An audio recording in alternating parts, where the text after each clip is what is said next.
Hello, friends. Welcome to my channel, where we talk about financial independence, investing, and living a rich life. Today, we will discuss an important and relevant topic, the financial crisis.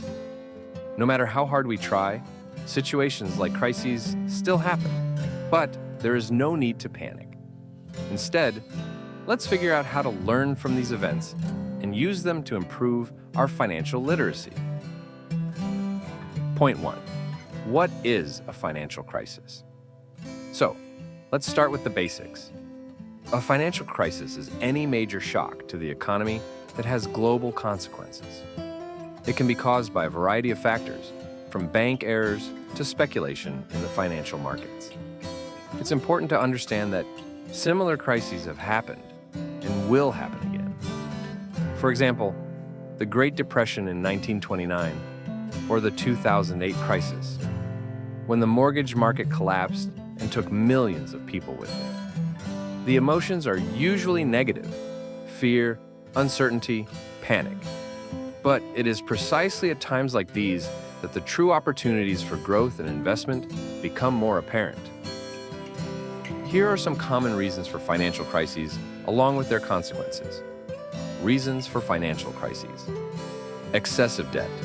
High levels of personal or corporate debt can lead to defaults, when borrowers are unable to meet repayment obligations, triggering a financial crisis. Speculative bubbles. Overvaluation of assets, such as real estate or stocks, driven by speculative investment, can lead to market corrections when the bubble bursts. Economic imbalances. Significant disparities in wealth, income inequality, or trade deficits can destabilize economies and contribute to crises. Regulatory failures.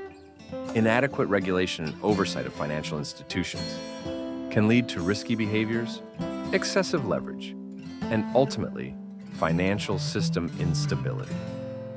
Global economic interconnectivity. Increased globalization can lead to the rapid spread of financial distress across borders, exacerbating crises in interconnected economies. Macroeconomic shocks. Sudden events like geopolitical tensions, natural disasters, or pandemics can disrupt economic activity and lead to financial downturns. Banking failures. A lack of confidence in banks can lead to bank runs, severely impacting liquidity and the overall financial system. Consequences of financial crises. Recession. Financial crises often lead to economic downturns characterized by declining GDP, rising unemployment, and reduced consumer spending. Loss of wealth. Widespread declines in asset prices can erode household wealth, impacting savings and investment capacity for individuals and businesses. Business failures. Increased difficulty in accessing credit can lead to a wave of bankruptcies, particularly among small and medium-sized enterprises. Government intervention. Financial crises typically prompt government responses, including bailouts of financial institutions and implementation of fiscal stimulus measures. Increased regulation. Crises often lead to tighter regulations in the financial sector to prevent future occurrences, influencing how banks and financial institutions operate. Social unrest. Economic hardship caused by financial crises can result in social unrest and political instability, as populations react to job losses and diminished living standards. Long-term economic impact.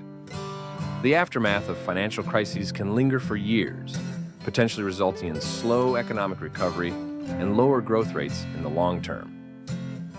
These elements work together to illustrate how financial crises can originate and propagate through economies, leading to widespread effects on societies and individuals. Point 2. Lessons from the past.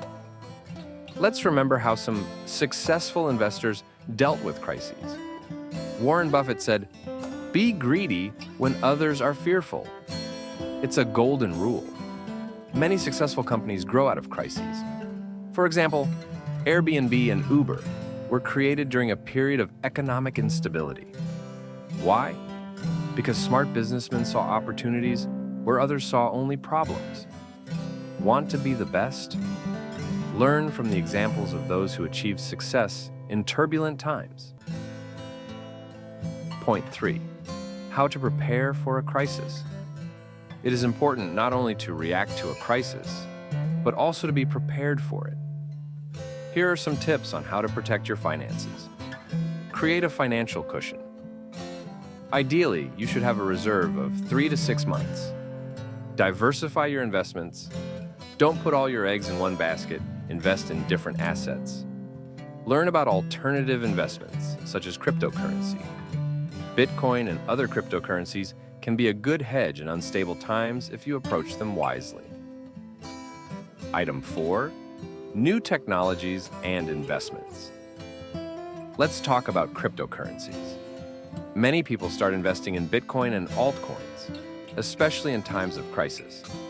Interestingly, in 2020, when the pandemic crashed the markets, interest in cryptocurrencies increased significantly. However, remember that these are high-risk investments. Know what you are investing in and do not invest more than you can afford to lose. Research, study, and invest wisely. Point 5. Approach the future with optimism. Let's end this conversation with a positive emphasis. Every crisis is not only a challenge, but also an opportunity for growth. Learn from every failure. Use your knowledge to create new opportunities. Remember that even the hardest times come to an end, and the best is always ahead. So, it is important not only to survive the crisis, but also to win thanks to the experience gained.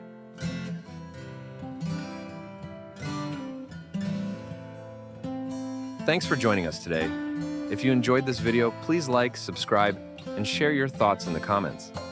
What lessons have you learned from past crises? How do you plan to protect your finances in the future? Let's discuss and grow together.